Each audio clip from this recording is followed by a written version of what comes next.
Y254. Imagine.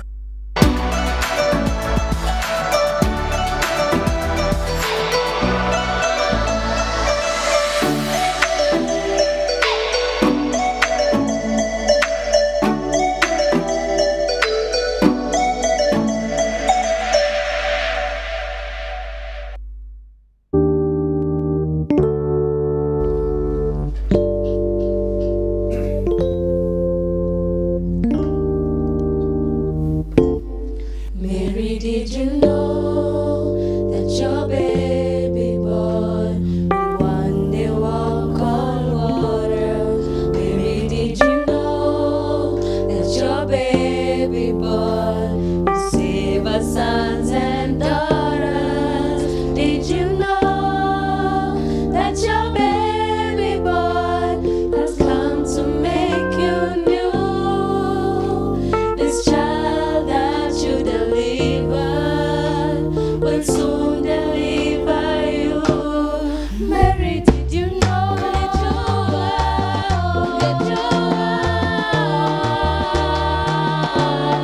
Mary, did you know that you are?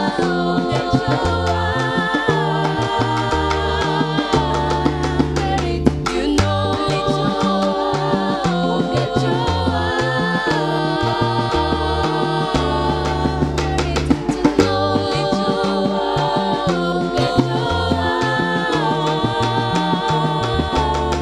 Mary, did you know that your baby boy will give sight to a blind man?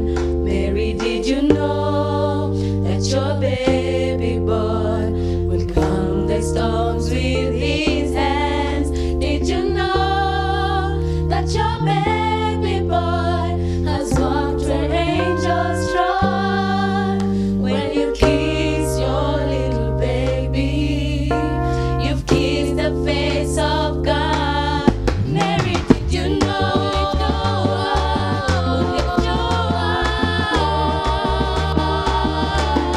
Mary, did you know?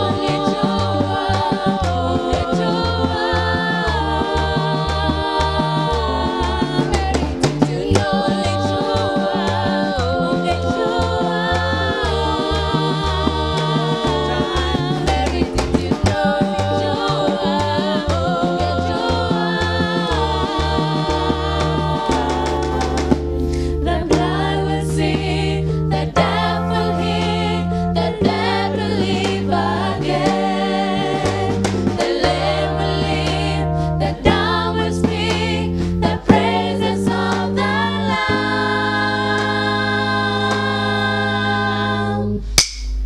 Mary, did you know? Mary, did you know? Mary, did you know? Mary, did you know? Mary, did you know? Mary, did you know? Mary, did you know? Wow, beautiful. Welcome to the PowerTalk show with me, Donito. That was at Africa, Kenya. They are rocking the show as usual, and this is another Wednesday. We're talking about life, and which better song to start us off as Mary, did you know that your baby boy, one of the ones that I like the most is Will Walk on Water, because walking on water is for me an example of or a good allegory of what it is to walk about waters of death. And today we are talking about abortion and related adverts. With me I have Dr. WAHOME, who has been a doctor for 27 years, a gynecologist specialist for 18 years, married 25 years. Wow, so he's going to be talking to us and helping us understand this intricate issue that has been happening. We have been watching and seeing lots of adverts concerning abortion in Kenya, and there have been discussions around it, and we want to speak about this today, and Dr.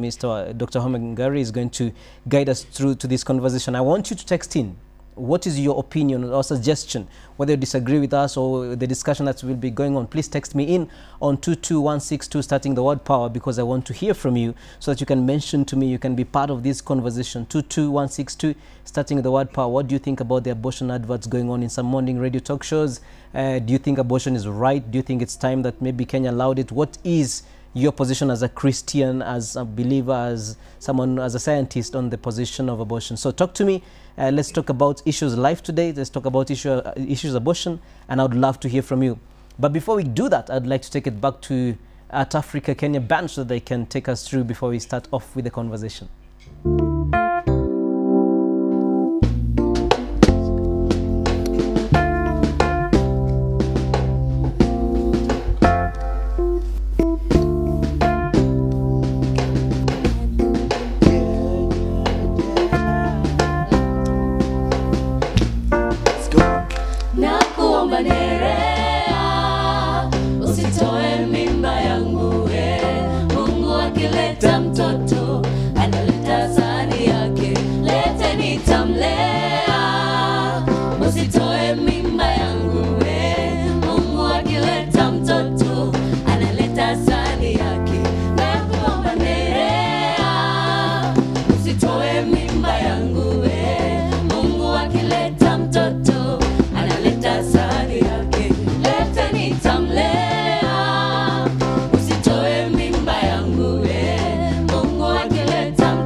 Akileta mtoto analeta sahani yake. That's beautiful song, Nerea. The At Africa band today, they know the topic we are handling and they always select according to that topic. What do you think of that song? It's wonderful. It's beautiful, right? It's beautiful. I mean, they're just going into what we are discussing today. True. Welcome to the show, Dr. WAHOME. I keep saying Mr. Much. Not to worry. Not to worry. Not to worry. So welcome to the show.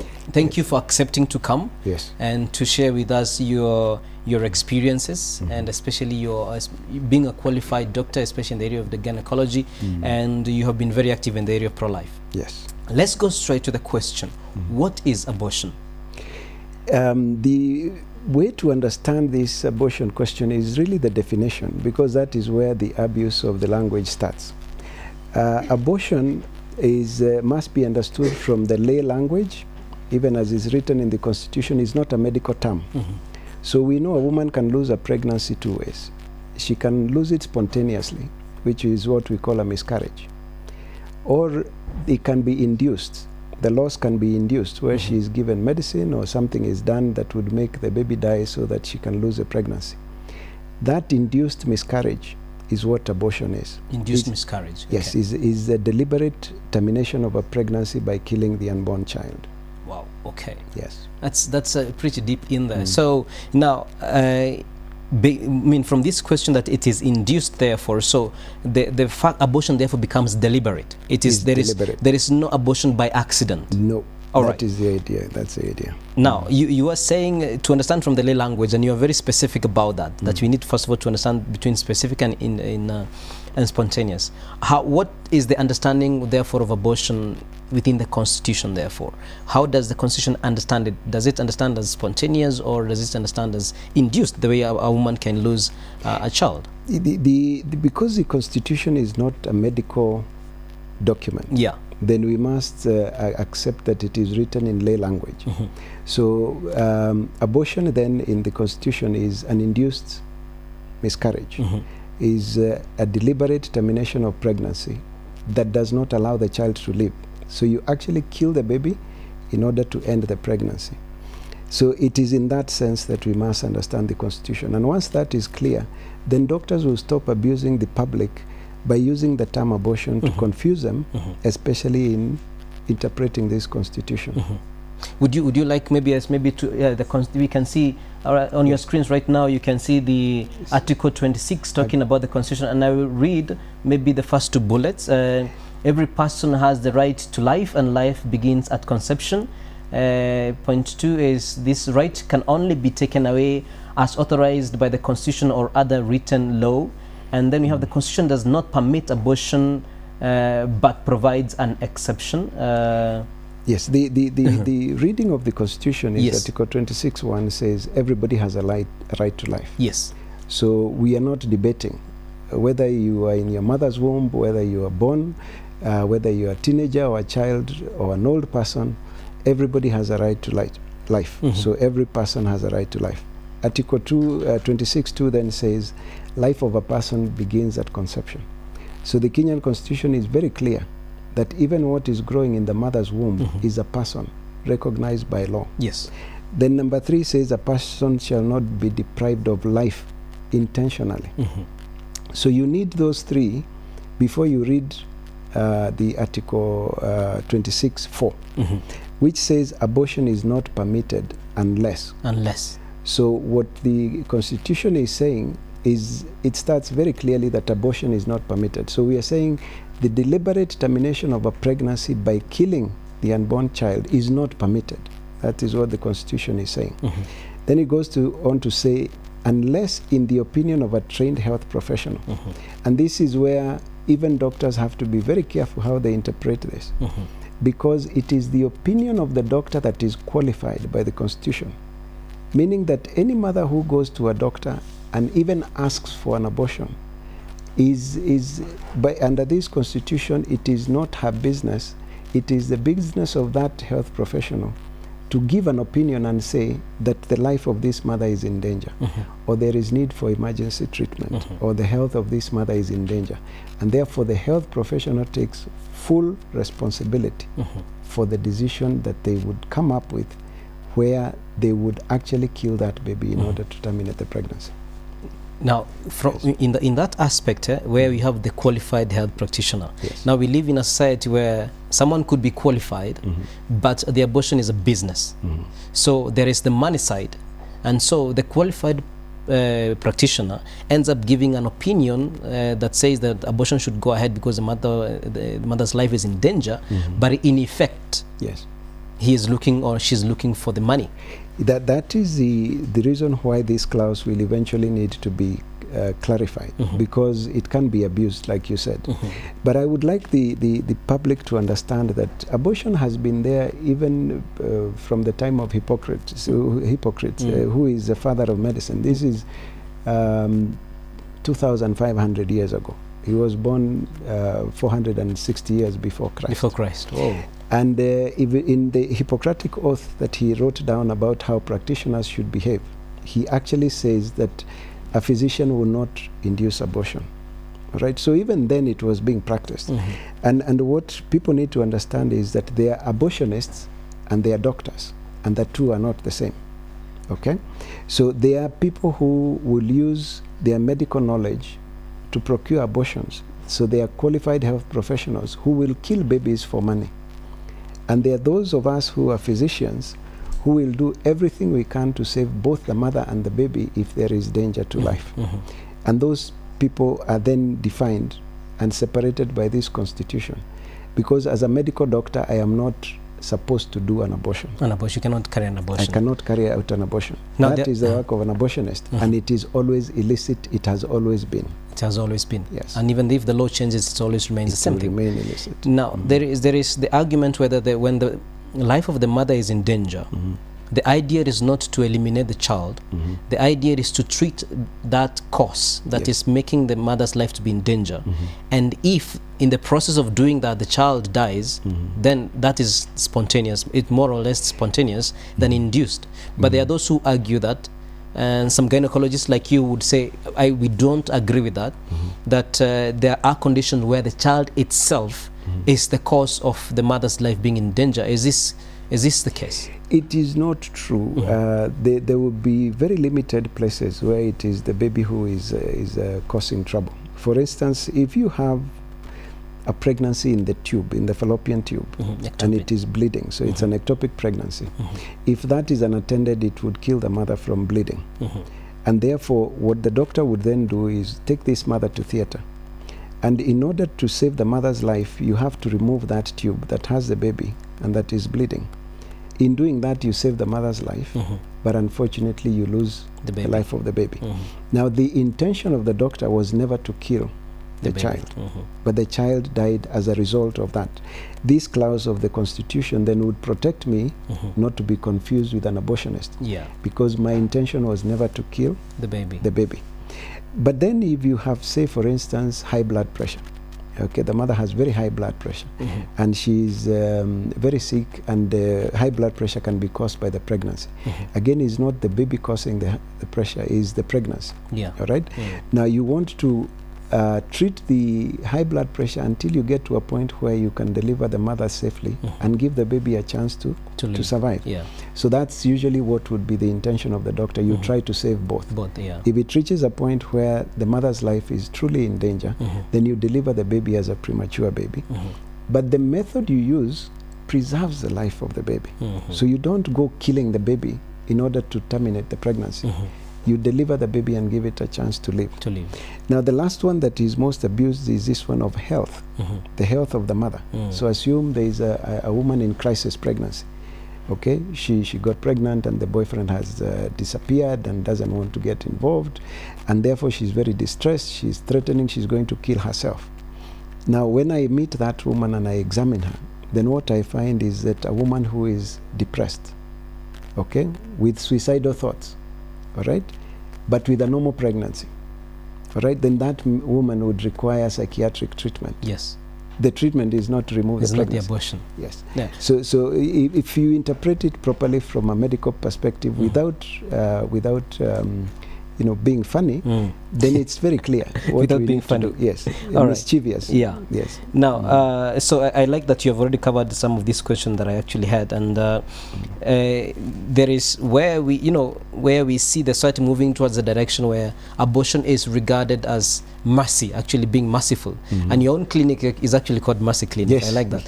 And but so the abortion is seen as being merciful, because this woman has been left by the husband, all right, or this woman cannot be able to take care of this child.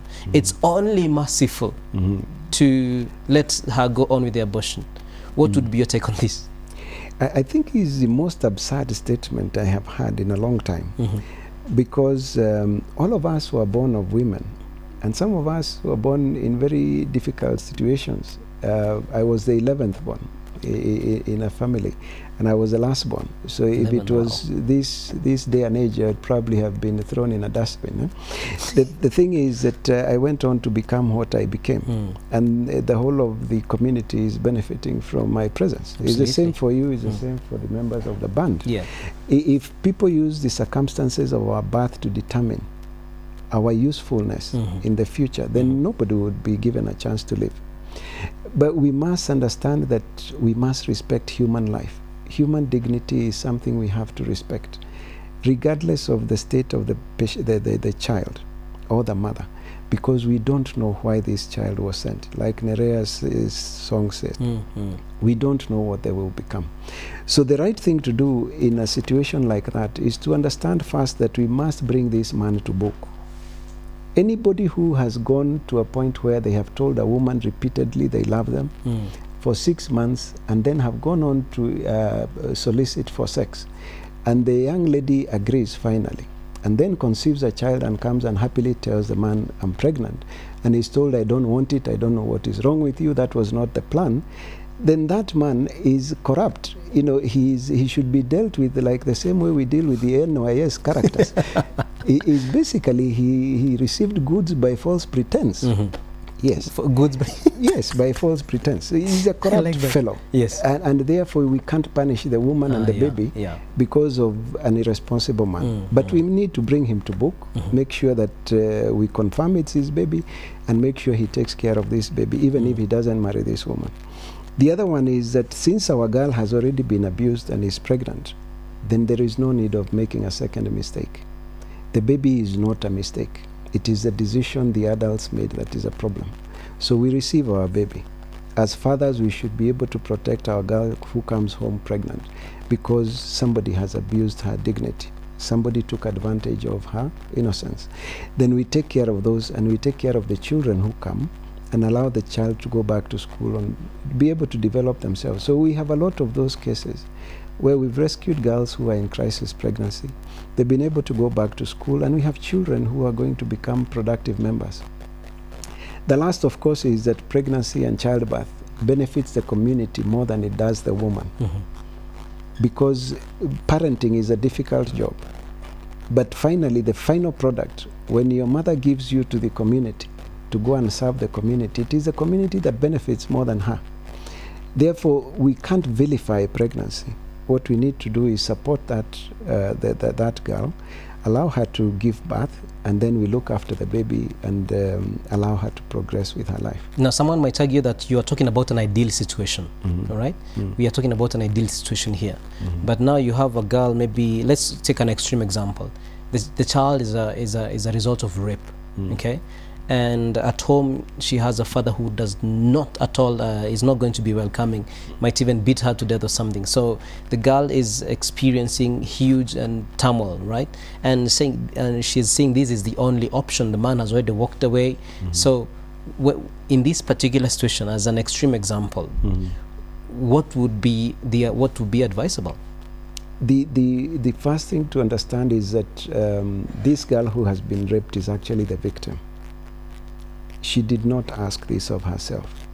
It is very wrong for society to turn against her. Whether it is the father, whether it is the family, it is very wrong. And if you realize, most of the time when you're talking about rape, nobody talks about that character, the man who perpetuates this. And every time we don't bring him to book, he will abuse another 2 or 3 women before we finally catch up with him. So the first thing is to understand this is a victim. She didn't do this on her own accord. The second thing is that we have rescue homes. Okay, so we have Christian organizations that we work with at the Kenya Christian Professional Forum who will take in those children. Okay, children who have conceived through incestuous relationships with cousins, and so incest, and children who have been raped. We have looked after these children, and we've paid their bills.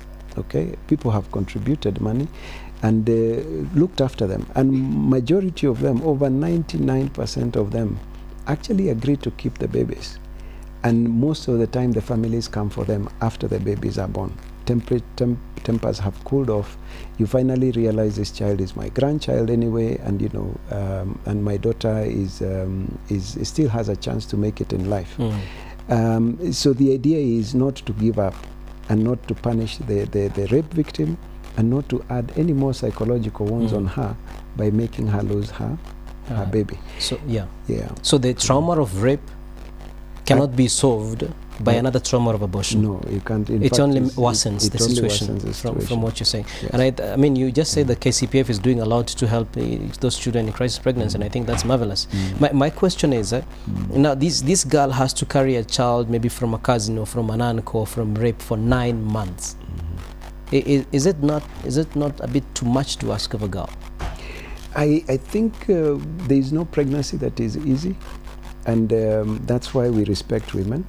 And I actually went back to school and committed my whole life to looking after the woman because she's marvelous. 18 years you've been doing this. Congratulations. She gives us life, and she's actually part of God's co-creation plan. That's the beauty of the woman.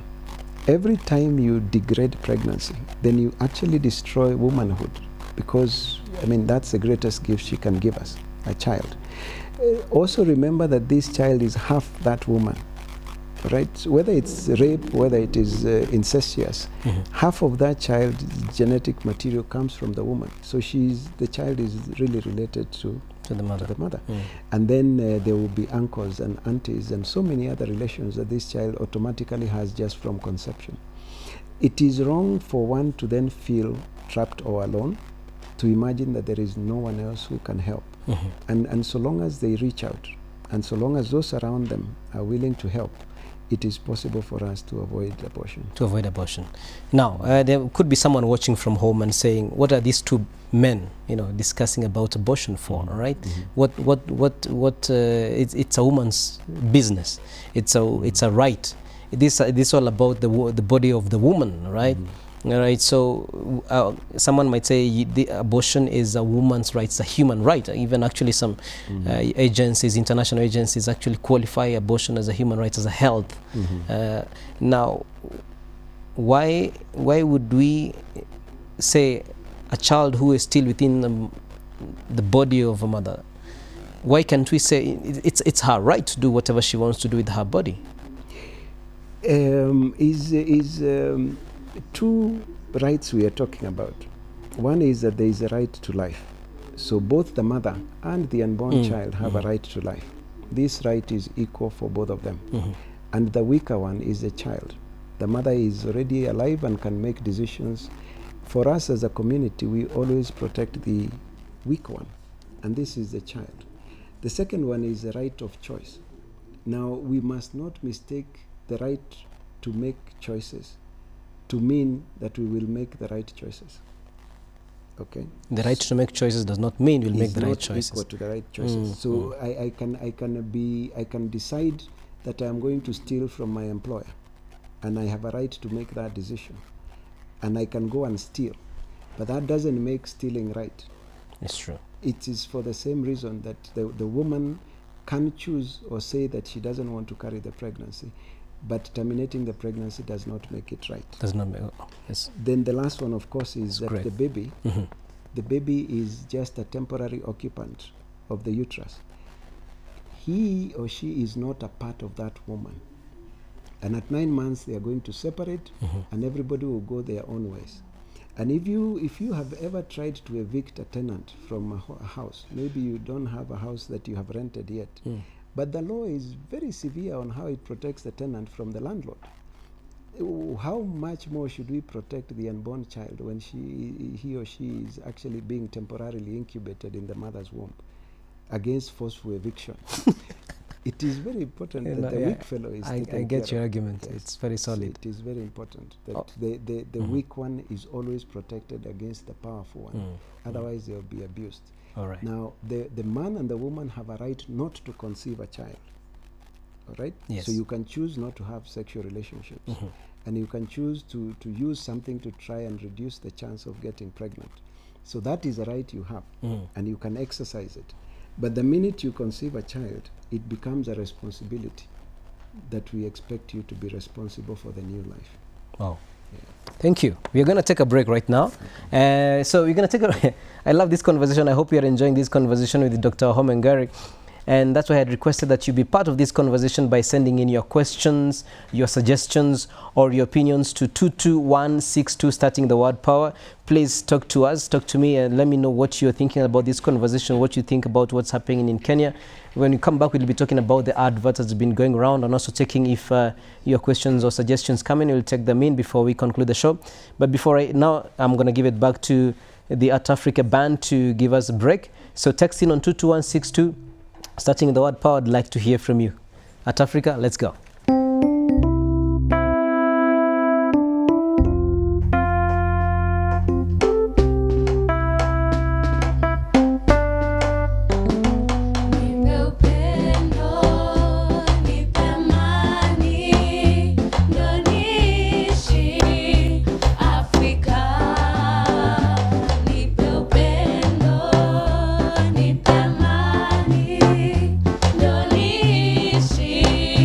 I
Man Indonesia, Africa. Yes, that's what we need. I think we all know that Africa has been ravaged with a lot of anti-life activities, if we can say, and it's up to us to be able to recapture that. Now, we are talking about the question of abortion and related adverts that you've been having in our country recently, and I've asked you to text me in on 22162 starting the word power in case you have any suggestion, opinion, or question on the topic of the day. I would love to hear from you. Now, we are speaking about especially on the question of the adverts, no? Yes. There have been lots of adverts taking place. And one of the things that you've been saying is so many women in Kenya are dying from unsafe abortions. And we could save them if we had safe abortions. All right? So those are actually two questions in terms of is it right to actually advertise abortion, and what is this? What's the difference between safe and unsafe? As a gynecologist, the safe and unsafe is semantics. Semantics that has been created by the abortion industry to sanitize their profession. So you see, if abortion is the termination of a pregnancy by killing the unborn child, then they say unsafe abortion is when it is done by somebody who is either not qualified or in an environment that is not appropriate. And a safe abortion then is one that is done by a qualified person in a good environment. But you see, if you understand abortion is killing an unborn child so as to terminate the pregnancy, whether it is done by a qualified person or a quack, whether it's done in a good or a dirty place, doesn't change the fact. The end is the same. The end is the same. The baby is killed either way. Our constitution doesn't care whether it is safe or unsafe. It just says abortion is not permitted. So the thing we need to do is to go back to the community and teach some little basic issues. For instance, the commonest cause of abortion is what is called crisis pregnancy, sometimes called unplanned, unwanted pregnancies. Now, biology tells us that if a man and a woman have sexual relations, one of the natural outcomes is pregnancy. So we need to tell Kenyan men and women that if you have sex, expect pregnancy. And it is absurd. If you come to my clinic, I've had people who have come to ask for abortion and say, doctor, this was completely unplanned. It took us by surprise. And I usually ask only one question: did you have sex? You see, if the answer is yes, then it's absurd, because what did you expect? And in my profession, I look after those who are having sex and not getting pregnant. That is considered an illness. Let me interrupt you there. Yes. You know, there is someone who talks about the contraceptive mentality, right? Yes. So I'm sure there are couples who have come to you and say this was an accident, yet we use contraceptives, right? So does this contraceptive mentality give a false sense of protection or sense of... Anybody who uses a contraceptive must understand that it only reduces the chance of pregnancy. It doesn't eliminate it. In fact, if any contraceptive wrote that they have given you guarantee 100% you cannot conceive, then people should be able to sue them, isn't it? But they know it's not 100%. And even when it is used, it must be used properly. And it has its own complications. And therefore, truly, the only way you can truly avoid pregnancy is not to have sex. Okay? If you agree to have sex, then there is a window. The other thing is that man is fertile 100% of the time. Man is fertile 100% of the time. 100%. You touch that woman, you have given her seed that will give her a baby. And that is given, is biology. Yes. The woman is fertile for only 4 to 6 days in a month. 4 to 6 days. So a woman... There's some ladies here, so I'm just, repeating that part. Yes, a woman can be trained. Can be trained to understand her body. So if you have a woman and you're married to them, the two of you can actually understand her. And if you respect her dignity, you would never need to touch a contraceptive. And you can plan your family and get the number of children you want. And if you're good, you can even choose to have a boy or a girl. What you're saying is, that's among the methods of the natural family planning. Yes, you can actually be able to choose the sex of the child you want. Yes, and do not touch contraceptives your whole life. So it is a lie that there is no option. And the lie is because it makes a lot of money to sell contraceptives. Yes. So that's how the mentality. So if they say natural family planning, there's no money involved there. Who will earn anything? So it makes sense to make it sound like it is impossible. So let's just maybe pause a while there, because we still have some time.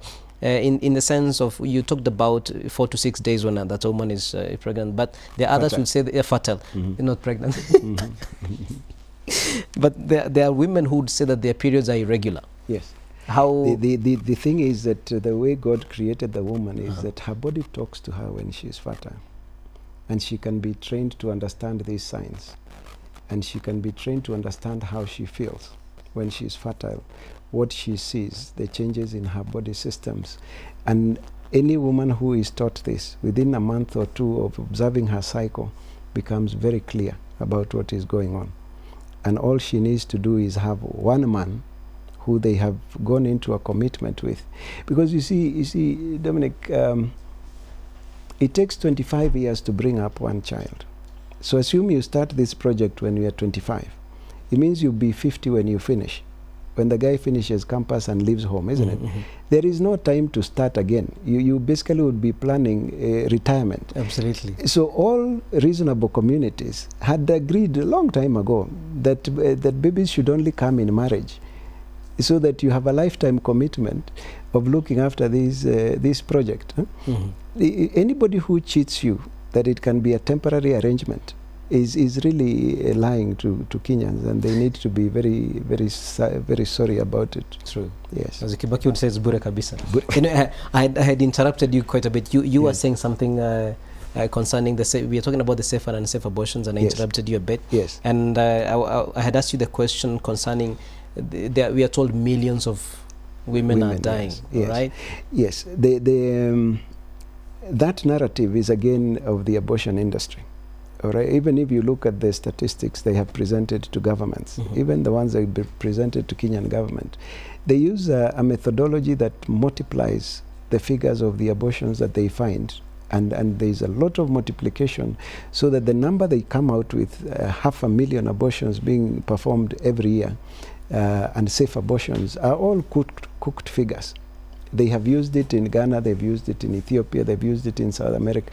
The idea is that once they present these figures to the Kenyan population and to the government, then everybody believes there is a crisis. And therefore now we need to do something very drastic about it. And that is how it has been used to do this. If there were truly 500,000 abortions happening in Kenya today, then you're saying, you know, what fraction of women are aborting every day? You should be able to have like 10 relatives you already know who are doing it on a regular basis. But 500,000 is a huge number. It's a huge number. Yeah, and when you call it even unsafe, meaning it is being done vichochoroni huko in the place. But suffice it to say that it doesn't matter who kills the baby to terminate the pregnancy, and it doesn't matter where it is done.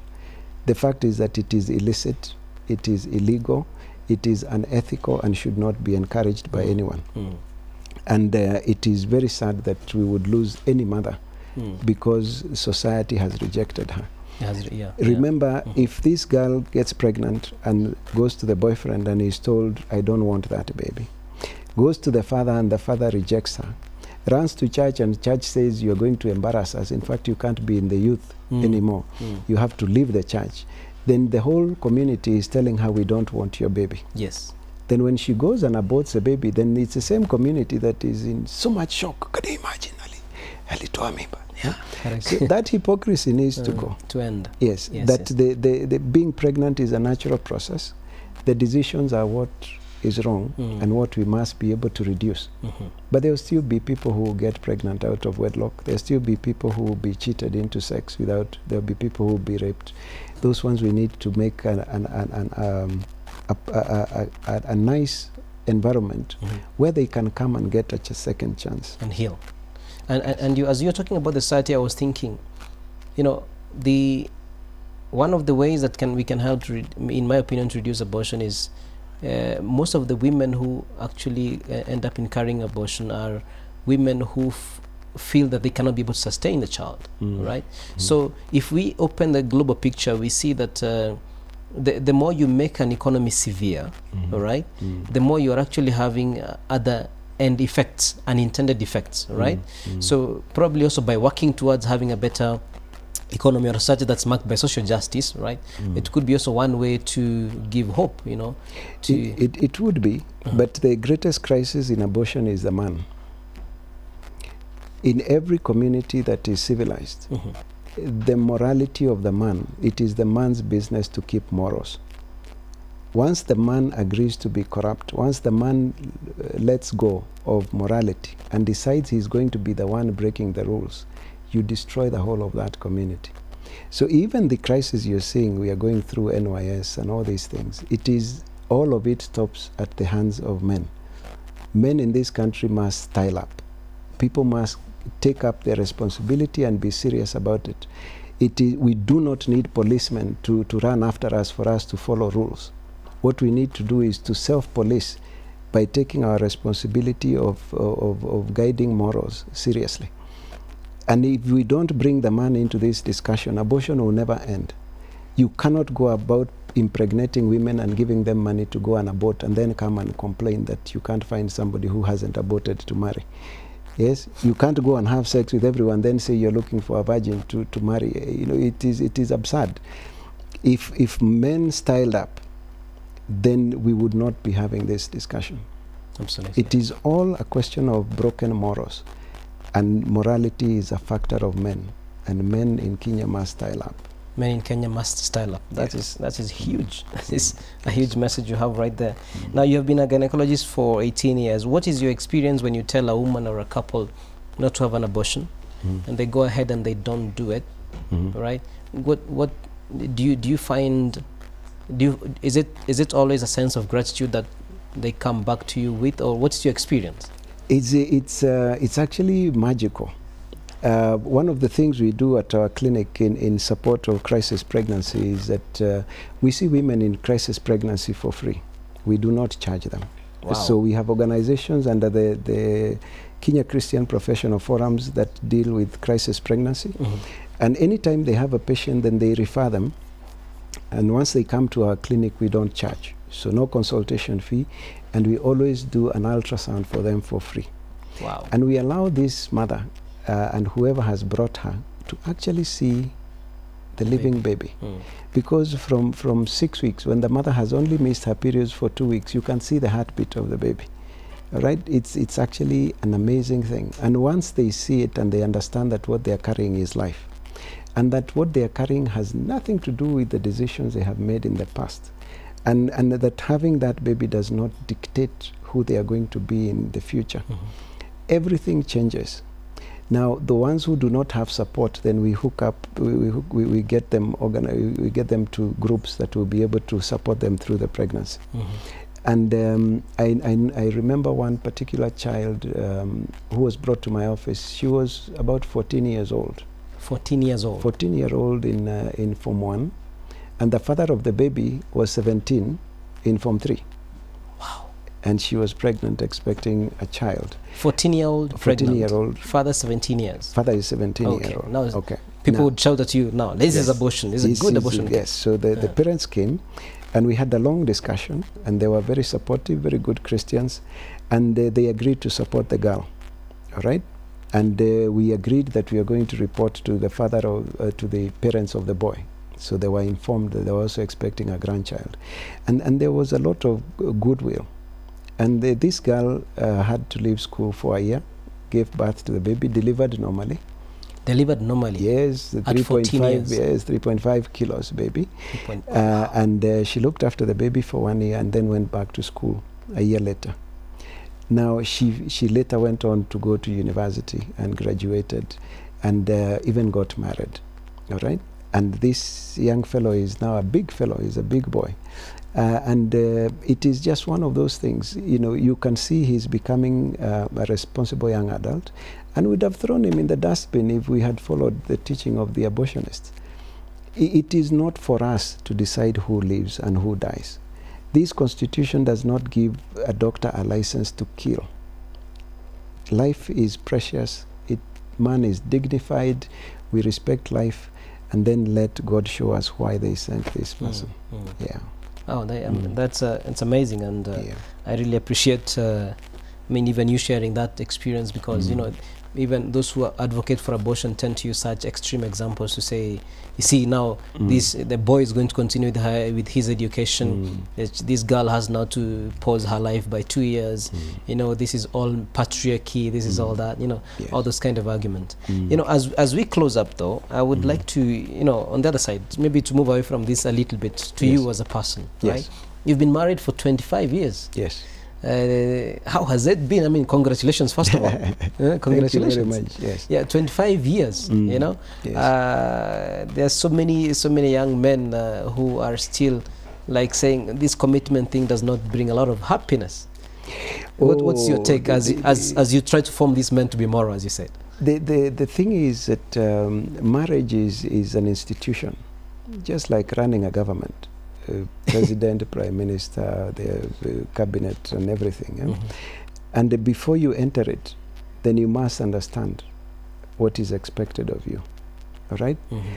The other thing about marriage is that love as defined by the world is emotional. I see you and my heart is beating and I'm feeling like this thing, you know, I'm going to go nuts if you don't call and stuff. That is not love. That is an emotional thing that you have no control over.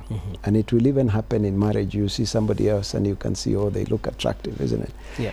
The best concept of love is what is described by Christian love is self-giving, is sacrificial.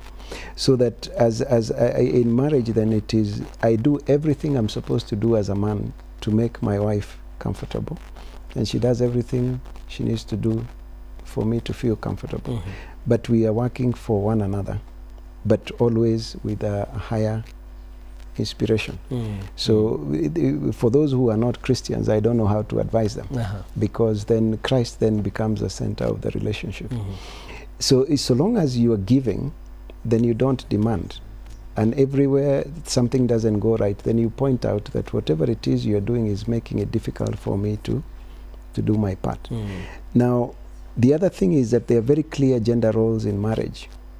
Okay? Okay. So the man is supposed to provide protection. He's supposed to protect the wife, then protect the children, then the community last. And he's supposed to protect this woman so that she can thrive. Now the women need to feel secure for them to thrive. So what a man should give then makes a woman thrive. Now for a man then to succeed in marriage, he needs to be respected. That his authority is respected by the woman and is respected by the children. So if the woman allows the man to carry the leadership position in the home and offer that leadership position and respect his authority, then the man is able to secure her.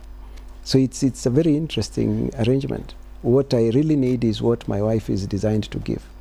And what I'm supposed to do for her is what she needs for her to thrive. She's yeah. Yes, so people who have destroyed marriages have brought in issues of confusing the equality of human dignity. The fact that a man and a woman can be anything they want to be. So women can be doctors, can be engineers, can be pilots, can be anything. That is at human level. True. And we are equal in dignity, we are equal in intelligence, we are equal in decision making. Once you come into the institution of the family, then the man is supposed to offer leadership. And he's supposed to offer this by taking a very clear moral position. All right? Yes. The woman is supposed to give support and manage. So she is a very good manager and is naturally designed so. Once they leave that house and go to the workplace, then the woman is a CEO, the man is this, it doesn't matter. But in the institution of family, there is an order that must be respected for it to thrive. Wow, thank you so much. Yes. I appreciate it. I really thank you for taking time to share with us your professional, knowledge, and also your spiritual knowledge, and also your experience as a married man.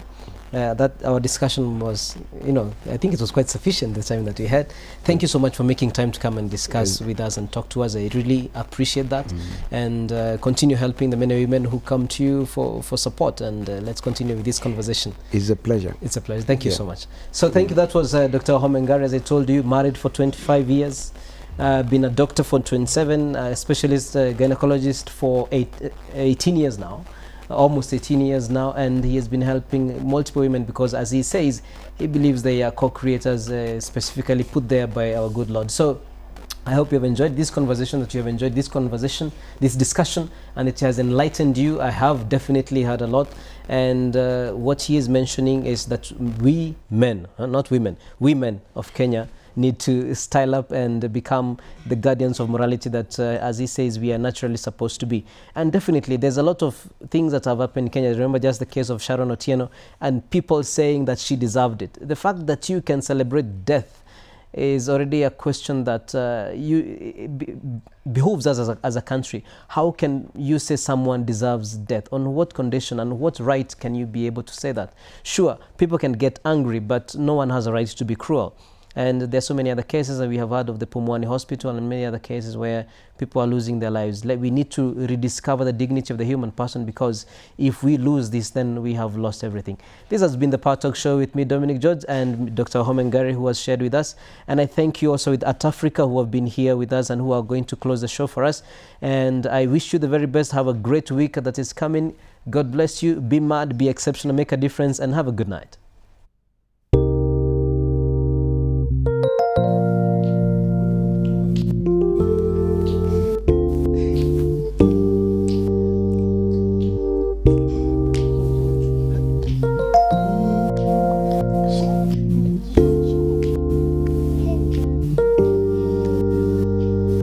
Nilitaka nijulikane mie, niongewa nisikie, tushindane nishinde, haikuwa na maana. Nilitaka niwe na sifa,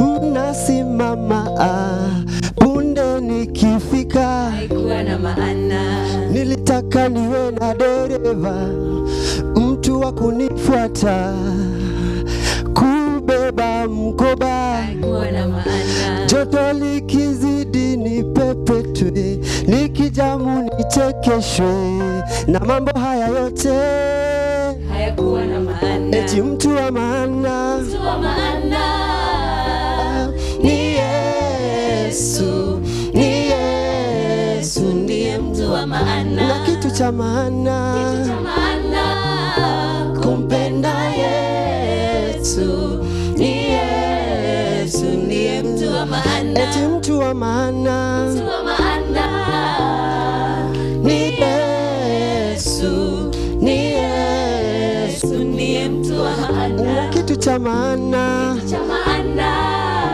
kumpenda Yesu, ni Yesu ndiye mtu wa maana. Nilipata rafiki adui, nikiwa nazo wazuri, nikikosa hawanitambui, hawakuwa wa maana. Nilitaka msichana yelo, kupandisha igo, sikutaka wedo, Hawakuwa na maana. Nilipata rafiki adui, nikiwa nazo wazuri, nikikosa hawanitambui, Haikuwa na maana.